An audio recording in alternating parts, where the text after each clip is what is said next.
Brewster's body was transported to the funeral home this morning, escorted by his brothers and sisters in blue. Moments before that transport, Police Chief Art Acevedo made very strong remarks targeting elected officials over the lack of gun control laws that he feels led to the shooting death of his officer. And to take a much deeper look and dive into those laws and what they are and how lawmakers are responding, let's turn to ABC 13 investigator Ted Ober. Ted? Yeah, hey, Art and Gina, these aren't Art Acevedo's first comments on gun control ever, but they are some of the most forceful, directly taking on Texas's United States senators in the midst of mourning, leading Acevedo's boss, Mayor Turner, and the officer union president to question the chief's timing.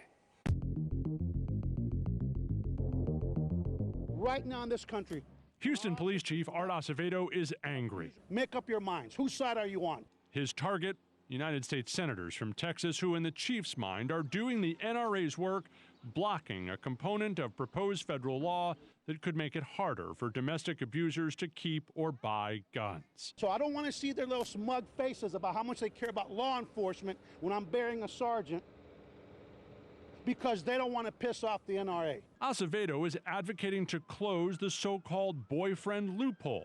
Under current federal law, domestic abusers who aren't married or living with their victims can keep or buy as many guns as they want. The U.S. House voted to close that loophole in federal law. The U.S. Senate has not. Senator Ted Cruz's office tells us he's reviewing the law. Cornyn accused Democrats of walking away from negotiations. Who killed our sergeant? A boyfriend abusing his girlfriend.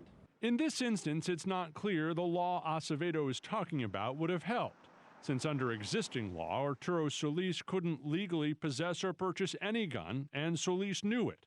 In August of 2015, Solis was charged with assaulting a woman he was both dating and living with.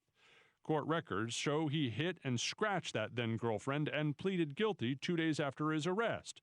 The paperwork says right there it would be unlawful for the defendant to possess or purchase a firearm. Start caring about cops, children, and women and everyday gun violence. And that will be the last thing I say this week, because the rest of this week is going to be about Christopher Brewster and his sacrifice.